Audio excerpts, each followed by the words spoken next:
مع الفقرة المميزة فقرة الهروب.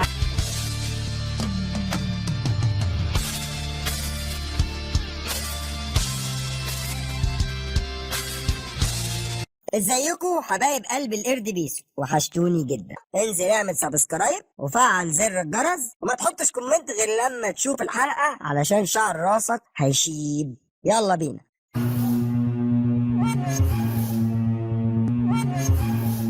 ازيكم مرة تانية. من سنة 1934 لحد سنة 1963 كانت في مقولة في أمريكا بتقول اللي يخالف القانون هيروح السجن، واللي يخالف قانون السجن هيروح الكاتراز. الفترة دي هي عمر السجن الرهيب ده اللي اتبنى على جزيرة تحمل نفس الاسم، الكاتراز. سجن الكاتراز كان مبني على كامل مساحة الجزيرة ومحوطاه الأسوار وأبراج المراقبة والحراسة من كل ناحية. يعني مفيش حتة في الجزيرة مش سجن، ومفيش حتة متدارية ينفع حد يمشي فيها من غير ما الحراس على أبراج المراقبة يشوفوه. والأهم من كده إن الجزيرة نفسها موجودة في وسط خليج سان فرانسيسكو، والبحر اللي حواليها من كل ناحية عبارة عن تيارات مائية عنيفة وأمواج عاتية مرصعة بأسماك القرش والذي منه. يعني اللي هيعرف يطلع من السجن مش هيعرف يطلع من الجزيرة. الكاتراز كان المستقر النهائي لعتاة المجرمين. لازم تبقى جايب مجموع علشان تخش السجن ده، مش مجرد مجرم تافه. انت هتنزل في السجن اللي نزل فيه ألفونسو جبرائيل زعيم المافيا المتصيد الملقب بالكابوني، السجن اللي نزل فيه عميد نصابين كوكب الأرض والمجموعة الشمسية فيكتور لوستيج اللي باع برج ايفل مرتين، وقتل وسفاحين وزعماء عصابات من كل أنحاء الدنيا وأسماء تشيب. الكاتراز كان المعسكر الدائم لمنتخب مجرمي العالم، سكة اللي يروح ما يرجعش، ورا الشمس اللي بحقه حقيقي. علشان تهرب من سجن زي ده انت محتاج تخرج من حيطانة عاملة زي الحصون محدش يقدر يحفر فيها، وبعد ما تخرج هتعدي على 90 حارس مسلحين، والأوامر اللي عندهم ضرب النار مباشرة في المليان من غير ولا كلمة. وبعدين تنزل المحيط بقى وانت ورزقك، يا تغرق يا تموت من البرد وتغرق، يا تلهفك سمكة قرش واللي فاضل منك يغرق. الهروب من الكاتراز كان مرادف للمستحيل على مدار ال30 سنة تقريبا اللي عاشهم السجن، بس مش معنى ان في مستحيل ان محدش يتحداه. هنا بقى دور التنمية البشرية. مفيش مستحيل، صعب بس ما تقولش مستحيل. بعض نجوم الإجرام في السجن الرهيب ده حاولوا يهربوا. 14 محاولة هروب اتعملوا، شارك فيهم 36 سجين لا يؤمنوا بالمستحيل، والنتيجة كانت القبض على 23 منهم وقتل 6 وغرق 2 في المحيط و5 اختفوا.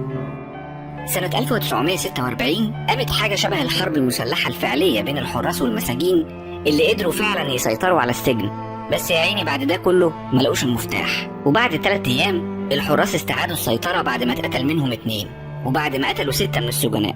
لكن من ضمن اللي حاولوا الهرب من سجن الكاتراز في 3 عملوا خطة محكمة وتعبوا وشقيوا بجد شهور طويلة لحد ما نفذوا خطتهم، واتسمت عملية هروبهم بالهروب الكبير بسبب دقة تفاصيلها ونجاحها إلى حد ما، رغم إن محدش يعرف لحد دلوقتي إذا كانوا ماتوا ولا غرقوا ولا نجحوا في إنهم يهربوا فعلا. لكن اختفائهم عمل حالة غموض وسسبنس وتعاطف معاهم كده مع إنهم مجرمين، وده طبعا خلى القصة دي تتهرس في أفلام كتير بعد كده. إيه بقى قصة الهروب الكبير؟ الحكاية بدأت في ديسمبر سنة 1961 لما الصدفة جمعت 4 نزلاء في سجن الكاتراز اتفقوا على تنفيذ خطة للهرب. السجناء هم فرانك لي موريس، واللي كان العقل المدبر لخطة الهروب الكبير. موريس كان طول عمره مشاغب وما كانش عالم الجريمة والسجون غريب عليه، لأنه كان عنده 13 سنة لما أدين في أول جريمة عملها، يعني ده اللي بنسميه معتاد الإجرام. كان موريس محتاج مساعدين لأن خطته ما كانش ينفع ينفذها لوحده، واتقابل موريس مع أخين دخلوا السجن مع بعض هما جون وكلارنس أنجلين، ودول برضو بدأوا مشوارهم الإجرامي في سن صغيرة. كانوا بيسرقوا بنوك بس بعد انتهاء مواعيد العمل الرسمية، لأنهم ما كانوش عايزين يموتوا حد، هما كانوا عايزين يسرقوا بس. وبعد ما اتقبض عليهم وترحلوا لسجن أتلانتا حاولوا يهربوا أكتر من مرة، وكانت النتيجة ترحيلهم لسجن الكاتراز. أما السجين الرابع بقى اللي نفذ معاهم الخطة لكن ما نجحش في الهرب معاهم فهو ألين ويست. هو كمان حاول الهرب مرتين، مرة من سجن في فلوريدا ومرة من سجن أتلانتا، وانتهى بيه الحال إلى سجن الكاتراز المنيع. خطة موريس كانت بتتلخص في إنهم يحفروا الحيطة حوالين فتحة التهوية اللي في كل زنزانة ويوسعوها لحد ما يقدروا يخلعوا الشباك الحديدي الصغير، ولحد ما الفتحة تقضي إن جسم بني آدم يخرج منها. الفتحات دي كانت بتوصل لفتحات تانية بتمشي منها مواسير المجاري.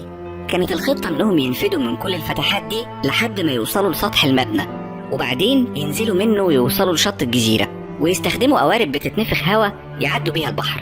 لكن قبل كل ده يصنعوا عرايس شمع على شكل دماغ كل واحد فيهم ينيموها في الزنازين مكانهم، وده علشان أمرهم ما يتكشفش بسرعة ويكسبوا وقت أطول لتنفيذ خطة الهروب.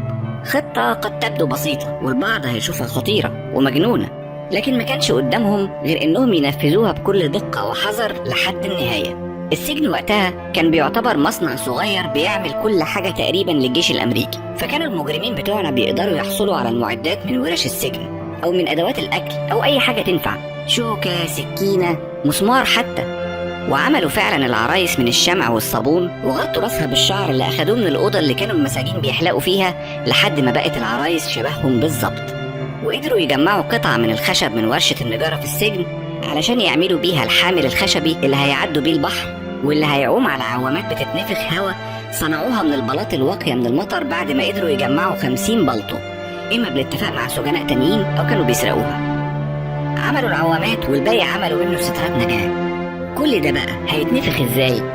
بمنفخ الأكورديون اللي كانوا بيستخدموه للعزف كل يوم علشان يغطوا على صوت الحفر.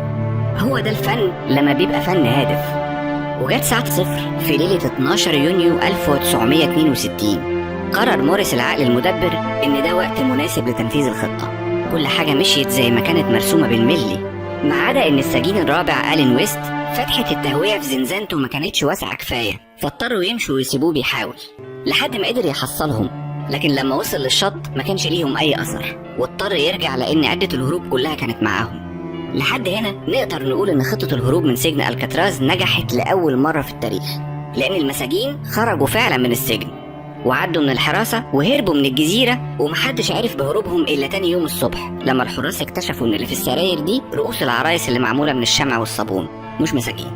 استمر البحث عن المساجين 3 سنين طويلة لحد ما اتقفلت القضية بدون نتيجة قاطعة سنة 1979، واتقفل سجن الكاتراز بعد الواقعة دي بسنة واحدة بس. يعني هما اللي جابوا دورة فوق، لأن الحكومة الأمريكية قررت إن ما عندهاش التمويل اللازم لصيانة هذا السجن. السجن الأسطوري ده لسه موجود في الجزيرة وتحول لمتحف ومزار سياحي، لكن مصير السجناء اللي هربوا منه ما زال غامض لحد النهاردة. وزي أي حادث اختفاء في الدنيا بدأت تنتشر حواليهم قصص وأساطير مثيرة، زي إن الأخوين أنجلين نجوا من الغرق، وإن أمهم كان بيجيلها من جون أنجلين بطاقات معايدة كل سنة، وإن هو وأخوه حضروا جنازتها متخفيين، وزي إن صديق للعيلة التقى بيهم في البرازيل سنة 1975، وحكايات تانية كتير. وطبعا قصة الهروب الكبير ألهمت صناع السينما واتعمل عنها أفلام كتير، أشهرها Escape from Alcatraz، الهروب من الكاتراز، واللي قام ببطولته كلينت إستوود سنة 1979، غير عشرات الأفلام اللي اتعملت عن السجن نفسه أو اللي جرت أحداثها في السجن بعد ما اتقفل. دي كانت لمحة بسيطة عن أخطر سجن في العالم وعن محاولة الهروب الوحيدة اللي أكيد تعتبر ناجحة طالما محدش عارف الهربانين راحوا فين. لو عجبتك حلقة اخبط لايك واعمل سبسكرايب، وما تنساش تفعل علامة الجرس علشان الحلقات الجديدة توصلك أول ما تتنشر. ولو عندك أفكار لموضوعات تنفع حلقات سيبها لنا في الكومنتس.